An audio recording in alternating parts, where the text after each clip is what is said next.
Nahatod na lamang sa lubnganan ang patay lawas sa kaestudyanteng si John Vincent Bernat nga namatay tungod sa hazing sa grupong Alpha Kaparo. Apan hangtod karon, wala pa napasaka ang kaso batok sa mga responsable sa kamatayon sa biktima. Apan wala nawad-an og paglao ang ginikanan sa biktima nga makabot ang hustisya. Ako gani nga ginikanan, kasaba ra man ganing akoa. Mapungot man gani ta pero yaw-yaw ra gyud, pero sila murag has nga ilang gipatay, gibunalan og insakto. Nagalagom-lagom ng lawas, ang iyang papa magtanaw, maghilak man gani.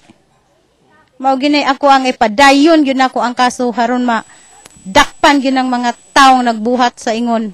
Maski ang mga classmate ni John Vincent sa Normicist Kabadbaran, wala katuo sa gidangatan sa pagsulod sa fraternity. Gani gikakurat nila ang pagsulod ni John sa grupong Alpha Kaparo, kay maski siya mismo dili interesado sa gitinguha sa grupo. Sa katong first year pa na heard pud na diri sa trade ang katong mga fraternity, magsige may siya ingon nga kamo ayo jud mag-apil ana kay kanang kuan lagi daw kanang lain makasakit nga wala pud minya na shock na lang misa ayo nga naingon ato siya.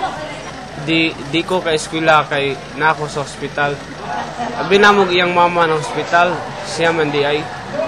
Mo nang Martes sa kadlawon gidala na Santos kay delikado na lagi 50-50. Mograduar na unta sa diploma in computer technology si John Vincent apan tungod sa mong pangitabo, dili na mahinayon ang kalampusang gitinguha sa iyang mga ginikanan.